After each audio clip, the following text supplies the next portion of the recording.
give you a glimpse of the mango orchard dito sa Hampton Orchard. Yes. Kaya nga tinawag siyang orchard, diba, Yes. sir? So if you've noticed behind us, talagang mga manggahan talaga, no, Yes. Sir Jory? Yeah, welcome Alan dito sa aming secondary amenity for mango orchard. This is actually 1 hectare of mango trees and around 50 or 52 trees already. And all of these trees are registered under DENR. So we are not allowed to cut or to move any of these trees. But rather, we would like to enjoy these trees as they breathe fresh air and energy. Yes. We will use the under trees to be our amenity. Pero sir, question, pwede bang kumuha ng mga ng bunga ng mangga at Pwede kumain? naman, as long as you protect yourself, because we are not, we do not promise na babantayan ka namin kung mahulog ka or what. Medyo matataas kasi, this kind of trees kasi hindi siya yung katulad ng mga modernong puno na mababa lang, maabot mo na yung bunga. This kind of species, matataas ang bunga nila. So, medyo mahirap akyatin. Okay. So, Alan, this is about 1 hectare. Oh, Tapos, okay, sprawling around this is the jogging path. You can see na nakatayo tayo. And pardon if you see this as medyo lupa pa yung parts, no? But landscape pa, sir. But yeah, this is for landscaping na. Nasa ano na tayo, bidding na kung sino ang gagawa, no? We will have children's playground on that side, yung medyo colored na semento nakikita mo. And then, parang gathering area, yung mas malapad na semento. And then this one is the jogging path. And down below is the amphitheater. The amphitheater, we follow the contour of the land.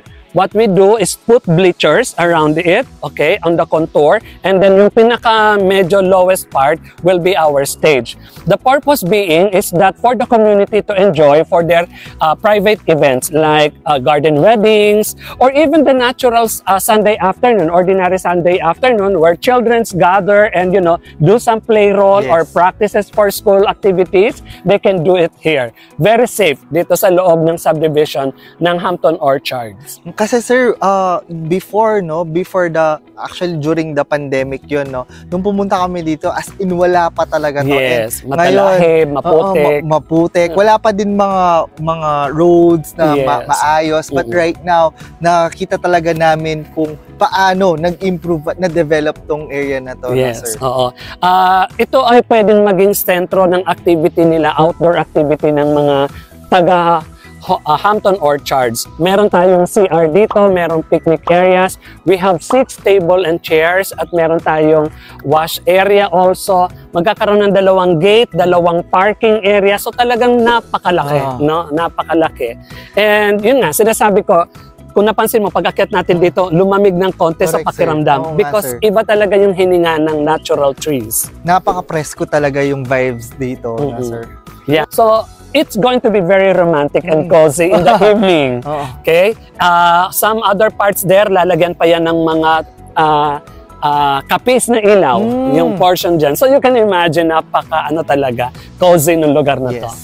Ayun, thank you so much, Sir Jory. So at least yung mga clients natin or mga buyers, they do have really the glimpse of what Hampton Orchard has to offer sa inyo. Yes po.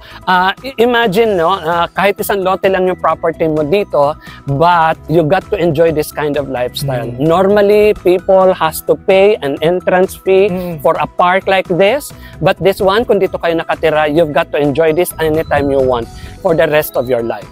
Yes. Thank you so much, Sir Jory. All right. Thank you. So as we've shared to our video podcast a while ago, so this is what we are referring sa mga available lots namin that you could choose from, no? So typical size is 156 square meter and above. So if you want to have 2 adjacent lots, pwede din. So that's why you have to feel free to message us to get to know more and get in touch with us so that we could conduct Zoom presentation, so that we could share more of information about our project. Okay.